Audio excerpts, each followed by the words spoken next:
출소한 앤드류 서가 드디어 직업을 찾았습니다.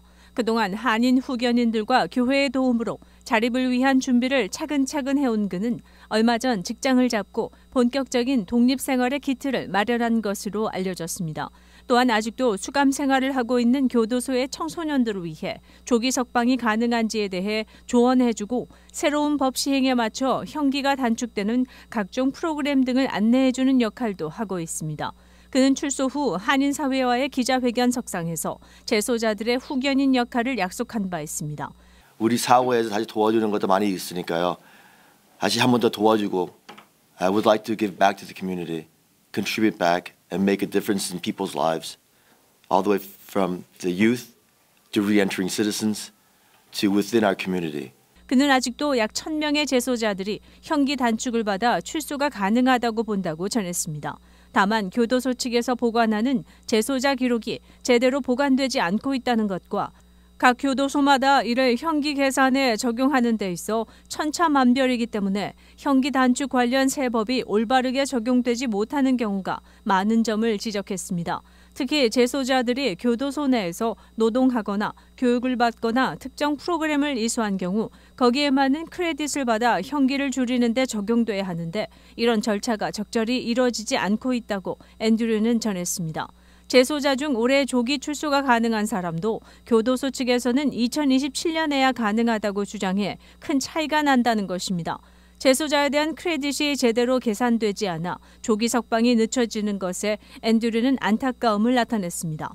한편 앤드류 서는 한국에 거주하는 친척과 연락이 닿아 서로 안부를 주고받고 있는 것으로 알려졌습니다. 윈티비 뉴스투데이입니다. 새로 제정된 연방 규정에 따르면 승객들이 항공사로부터 불편을 겪었을 경우 바우처 또는 여행 크레딧이 아닌 현금으로 환불을 받게 됩니다. 또한 항공사는 수화물 및 스케줄 변경 수수료에 대한 정보를 미리 제공해야 합니다. 신규 규정에 따라 국내선의 경우 3시간, 국제선은 6시간 이상 지연될 경우에 환불 규정을 공식화하고 12시간 이상 수화물 도착 지연 시에도 요금을 승객에게 환불해야 합니다. 또 앞으로는 신용카드 환불은 7일 이내, 기타 결제 수단은 20일 이내 환불 처리돼야 하며 수수료의 신속한 처리도 지켜지도록 했습니다.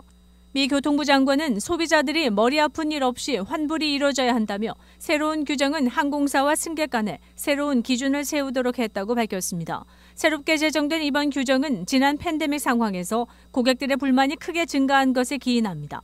2021년 대비 2022년에는 고객들의 불만 접수건이 2배 이상 증가했으며 이는 대부분이 항공편 중단과 환불에 따른 것입니다. 당시 항공사는 고객들에게 비현금성 크레딧을 강요하거나 고객들은 환불 요청을 위해 고객센터와 통화하는 데 오랜 시간을 소비해야 했습니다. 현재 교통부를 포함한 행정부처들은 주요 규정 변경을 11월 선거 이전에 마무리하고자 노력 중입니다.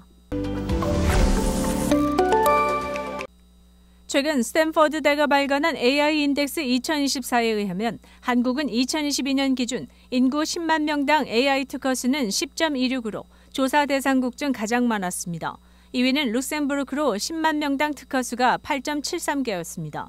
미국은 4.23개로 3위, 4위를 차지한 일본은 2.53개로 조사돼 한국은 이들 국가를 크게 앞질렀습니다. 글로벌 비즈니스 인맥 사이트 링크트인 기준으로 본 AI 인재 집중도는 0.79%로 이스라엘과 싱가포르 다음으로 높은 것으로 나타났습니다. 그러나 생성형 인공지능 기술의 기반이 되는 파운데이션 모델은 지난해 하나도 개발하지 못했다는 지적이 나오고 있습니다. 미국이 109개로 가장 많이 개발했고 뒤를 이어 중국, 영국, 아랍에미리트였습니다. 또 주목할 만한 AI 모델로 선정된 108개 중 미국은 61개, 중국 15개, 프랑스 8개, UAE 3개, 이집트 2개였지만 한국은 1개도 없었습니다.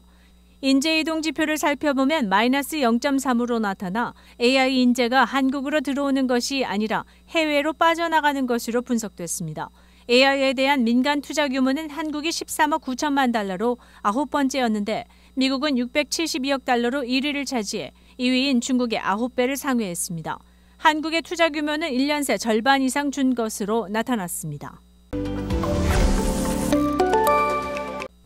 국제통화기금이 예상보다 강한 미국 경제와 인플레이션 완화 등을 근거로 올해 세계 경제 성장률 전망을 3.2%로 소폭 상향 조정했습니다.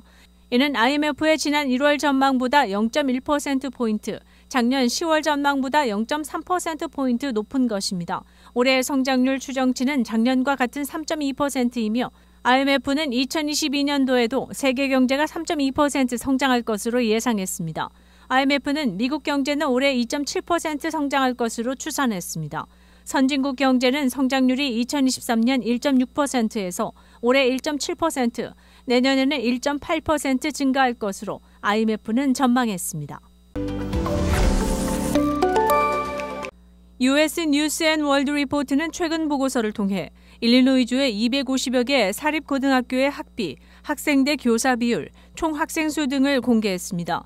먼저 일리노이주에서 가장 큰 사립학교는 랜싱에 위치한 비영리 온라인 스쿨로 학생 수가 3,800명 이상이고 연간 수업료가 $950 미만입니다. 두 번째로 규모가 큰 시카고 대학교 랩스쿨은 유치원부터 고등학교까지 1,900명 이상의 학생이 재학 중이며 연간 수업료는 $38,000, 교사 1명당 학생 수는 10명 정도입니다. 가톨릭 고등학교 중 가장 큰 세인트 이그나티우스 칼리지 프랩은 학생 수 1,373명, 학생대 교사 비율은 16대 1, 연간 수업료는 $20,000 미만입니다. 오크파크의 펜윅 고등학교의 학생 수는 1,075명, 학생대 교사 비율은 7대 1, 연간 수업료는 $17,300입니다. 보고서에 따르면 시카고 라틴 학교 엘르머스트의 티모시 기독학교, 시카고 하이츠의 마리온 가톨릭 고등학교는 일리노이주 사립학교 중 유일하게 1,000명 이상의 학생이 재학 중인 학교입니다. 다만 미 전역에서 최근 들어 사립학교 학생 수가 감소세를 기록하고 있는 것으로 나타났습니다. 일리노이주에서도 2017년 제정된 아동 장학금 세액 공제 프로그램이 올해 종료됐습니다. 이 프로그램은 개인과 기업이 장학금 수여기관에 기부하면 해당 기관이 저소득층 가정에 기금을 배분해 사립학교 학비를 지원하는 방식이었습니다. 그러나 교사노조와 공립학교 지지자들의 반대 등으로 민주당 하원 지도부에서는 이 프로그램에 대한 투표를 의회에 상정하지 않고 갱신되지 못한 것으로 알려졌습니다. 지난 23일 시카고시와 맥케니 커뮤니티 서비스는 파트너십을 맺고 $500만 장애 학생 지원 기금을 지급한다고 발표했습니다. 이번 기금을 통해 시카고의 초중고 학생들 중 최대 8,000명이 혜택을 받을 수 있게 됐습니다. 비록 일회성 보조금이지만 장애 자녀를 둔 부모들은 아이들에게 필요한 물품을 구입하는 데 큰 도움이 될 것으로 기대하고 있습니다.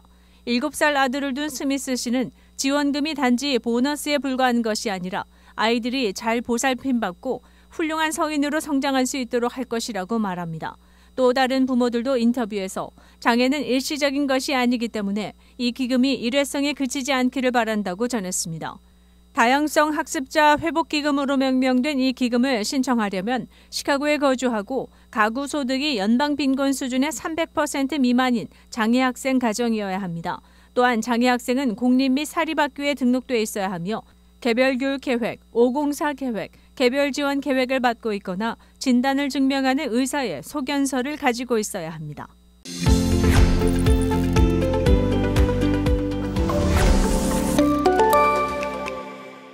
시카고 한인동포 일간지 한국일보는 전자신문으로도 배포됩니다. 시카고 한국일보 무료 신문은 가까운 한인식당이나 마켓에서 볼 수 있습니다.